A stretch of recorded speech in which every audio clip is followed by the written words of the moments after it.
प्यारे दोस्तों, आज की इस वीडियो में हम आपको एक ऐसा सच्चा वाक़या बताएंगे जिसको सुनकर आप हैरान हो जाएंगे और ताज्जुब करेंगे कि जब शादी वाले दिन दूल्हे ने दहेज में मांग ली कार, फिर दुल्हन ने जो किया किसी को यकीन नहीं था कि ऐसा होगा।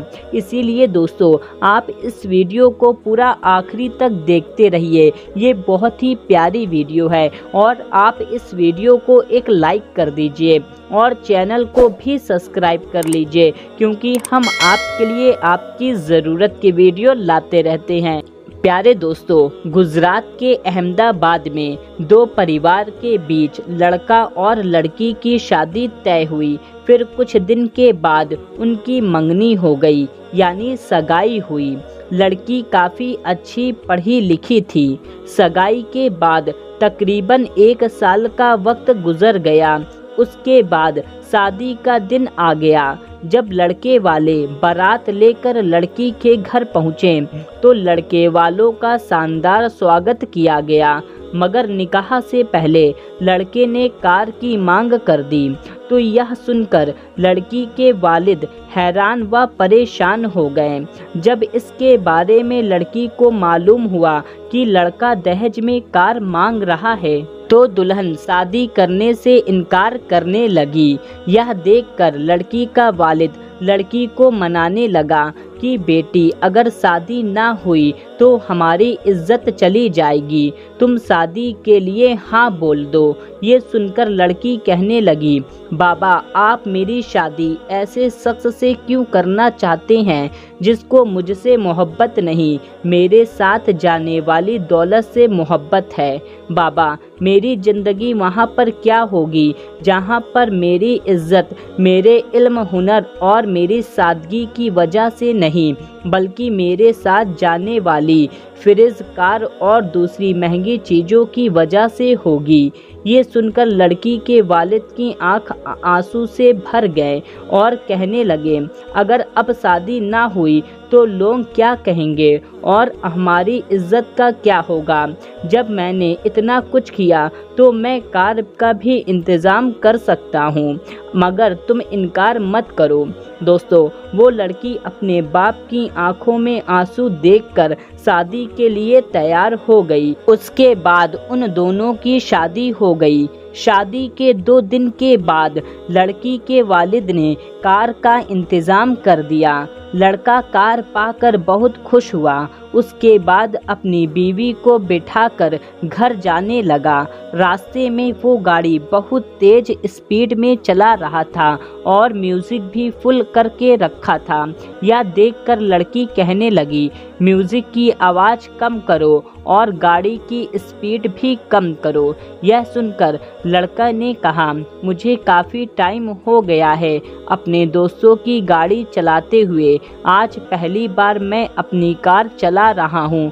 मेरी तो औकात भी नहीं थी कि मैं कार खरीद सकता, इसलिए मैंने तुम्हारे पापा से मांग लिया तो तुम्हारे पापा ने दे दिया, इसलिए आज मैं बहुत खुश हूँ। दोस्तों, वो आपस में बात ही कर रहे थे कि उसका ध्यान भटका और सामने एक भिखारी आ गया। इसकी टक्कर लगने वाली ही थी कि लड़की चिल्ला उठी, तो लड़के ने गाड़ी घुमा दिया। वो भिखारी बच गया। लड़के ने गाड़ी रोकी और उतरा और ज़ोर ज़ोर से उस भिखारी को गाली देने लगा। इसकी गाली सुनकर उस लड़की को बहुत बुरा लगा और लड़की गाड़ी से उतरी और उस भिखारी के पास जाकर उसको उठाया। उसको पता चला कि वो भिखारी अंधा है। उसके बाद उस लड़की ने उस भिखारी को बताया, बाबा, हमारी नई नई शादी हुई है, हम लोग बातों में मशगूल थे, इसलिए हमारा ध्यान भटक गया, आप हमें माफ़ कर दीजिए। इस लड़की ने उस बाबा को 100 रुपए दिए और बोला, आप हमारी नई शादी की मिठाई खा लेना। वो लड़की भिखारी से बात ही कर रही थी कि इतने में वो लड़का बोल उठा, तुम जैसे लोगों की वजह से ये भिखारी सर पर चढ़ते हैं। ये लोग ऐसे ही होते हैं जो जानबूझकर गाड़ी के आगे आ सकें और बाद में इनको पैसे मिल सकें। ये सब भिखारी ऐसे ही होते हैं। ये सब सुनकर उस लड़की को बहुत बुरा लगा। वो लड़की अपने शौहर से कहने लगी, ये जो भिखारी होते हैं ना, ये सुबह उठकर दर दर भीख मांगते हैं, तब जाकर इन्हें थोड़ा बहुत मिल पाता है। जब ये मेहनत करते हैं तो इनको मिल पाता है।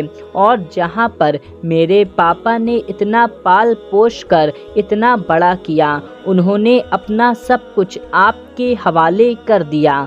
आपने जो मांगा था सब कुछ आपको दे दिया। अब आप ही बताओ, यहाँ पर असली भिखारी कौन है? या जो गाड़ी के नीचे आने वाला है, या जो इस पर गाड़ी चलाने वाला था? दोस्तों, ये सुनकर उस लड़के के होश ठिकाने आ गए। उसके कान खुले के खुले रह गए।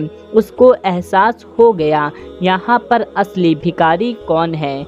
वो लड़का अब शर्म से कुछ बोल भी नहीं पा रहा था।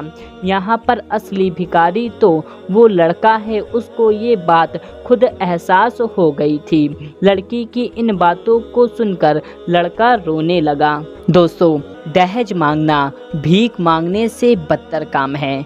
दोस्तों, अब कुछ लोगों के दिमाग में दहेज के ही बुरा भला कहने को आ गया होगा और कुछ लोग दहेज को ही गालियां देने लगते हैं। दोस्तों, हम आपको बता दें कि दहेज को हरगिज़ बुरा भला ना कहें, क्योंकि दहेज हमारे प्यारे आका सल्लल्लाहु ताला अलैहि वसल्लम की प्यारी सुन्नत है। हमारे प्यारे आका सल्लल्लाहु ताला अलैहि वसल्लम ने अपनी प्यारी बेटी हज़रत फ़ातिमा रज़ी अल्लाह ताला अन्हो को भी दहेज दिया था।